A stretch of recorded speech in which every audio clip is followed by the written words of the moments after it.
I first became interested in the LANAP protocol when I was in my residency, going to AAP, seeing the booth, hearing about different people's experiences, learning it was an alternative treatment to traditional osteosurgery, which is not really something that anyone really wants to have to go through. I think LANAP has a lot of applications. I think mostly is with patients that have fear of going through traditional surgery, whether that be fear of going to the dentist, which is a large reason why people are in our chair to begin with, and we have to coax them into accepting treatment which is best for them, giving them an alternative to traditional surgery, something that's more or less painless, has scientific research to prove that it works, and gives them the results that we both want.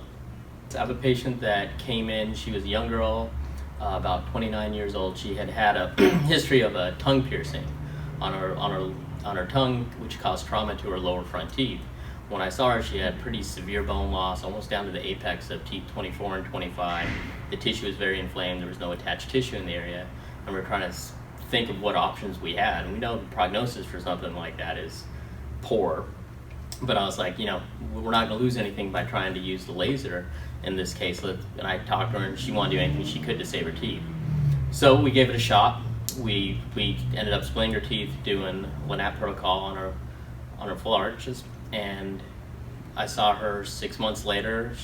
Radiographically, we had a huge result, which was amazing. The density was there in the bone, the pocket upset decrease, and before we thought we were going to have to go and do bone grafting, soft tissue grafting, and even then with a poor prognosis.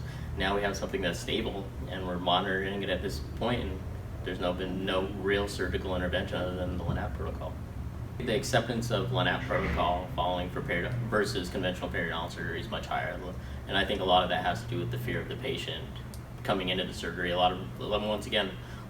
Big reason why we see a lot of our patients because they're dental phobics. They haven't been coming to the dentist because they're scared of what they're going to find and what's going to be their outcome and how much pain they're going to be in, to be quite honest. And that protocol takes rid of the pain, which is usually the biggest impetus in getting them in the chair in the first place. I wouldn't let the financial implications of the laser dissuade you from taking the class, getting the education, and implementing it in your practice. It's a great service that you can provide to your patients, so it gets the patients in the door and gets them to commit to treatment, and eventually gets you the outcome that you and your patients want.